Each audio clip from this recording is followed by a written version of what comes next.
Exam நடந்து கொண்டிருந்தது. ஒரு பாய் லாஸ்ட் கொஸ்டின் பார்த்தவுடன் ஷாக் ஆனான். பிகாஸ் அந்த கொஸ்டினை அவன் ஒருபோதும் படிச்சதில்லை. அவன் டீச்சரை இன்ஃபார்ம் பண்ணினான். அதான் தெரிஞ்சது. Paper actually set A and set B split பண்ணப்பட்டிருந்தது. அந்த லாஸ்ட் கொஸ்டின் மட்டும் செட் ஏ ஸ்டூடெண்ட்ஸுக்கு தான். இது தெரிஞ்சதும் எல்லாரும் பேனிக். இப்போ சீட்டிங் பண்ண முடியாதே.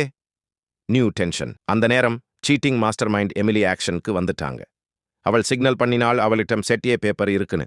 செட் ஏ ஸ்டூடெண்ட்ஸ் உடனே புரிஞ்சது. எமிலிக்கும் அவர்களுக்கும் சேம் பேப்பர் தான். அவள் தன் ஃபிங்கர்ஸை பியானோ பிளே பண்ற மாதிரி மூவ் பண்ணினாள். இதுதான் அவர்களோட சீக்ரெட் சிக்னல். ஆல்ரெடி எல்லா ஸ்டூடெண்ட்ஸும் இதை பிராக்டிஸ் பண்ணி ரெடியா இருந்தாங்க. ஆன்சர்ஸ் வந்த உடனே அது ஒரு ஸ்டூடெண்ட் இடமிருந்து மற்றொரு ஸ்டூடெண்ட்டுக்கு போய் ஒரு கம்ப்ளீட் சீட்டிங் செயின் உருவாகிச்சு. செட் ஏ ஸ்டூடெண்ட்ஸ் பேப்பர்ஸை குவிக்கா முடிச்சிட்டாங்க. அவர்கள் சப்மிட் பண்ண போகும் நேரத்துல எமிலி ஸ்மார்ட் மூவ் பண்ணினாள்.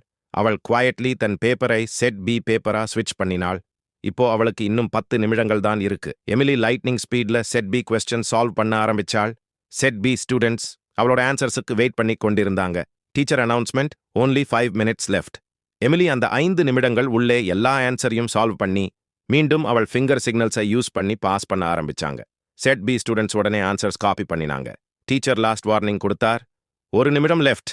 அந்த 1 நிமிடத்துக்குள்ளே எல்லோரும் எழுதிக்கிட்டு இருந்தாங்க. அந்த நேரம் டீச்சர் எமிலிவிடம் வந்து அவள் பேப்பரை கையில பிடிச்சாரு. அவளை ஸ்டாப் பண்ண முயற்சி பண்ணினாரு. ஆனா அதற்குள்ள எமிலியால ஆன்சர்ஸை பாஸ் பண்ணி முடிச்சிட்டாங்க. ஸ்டூடெண்ட்ஸ் எல்லாம் ஒரு பிக் ரிலீஃப் சை விட்டாங்க. இப்போ எமிலியின் அடுத்த இலக்கு இந்த நாட்டின் மிக கடினமான தேர்வு. பார்ட் 2க்காக லைக் அண்ட் சப்ஸ்கிரைப் பண்ணுங்க.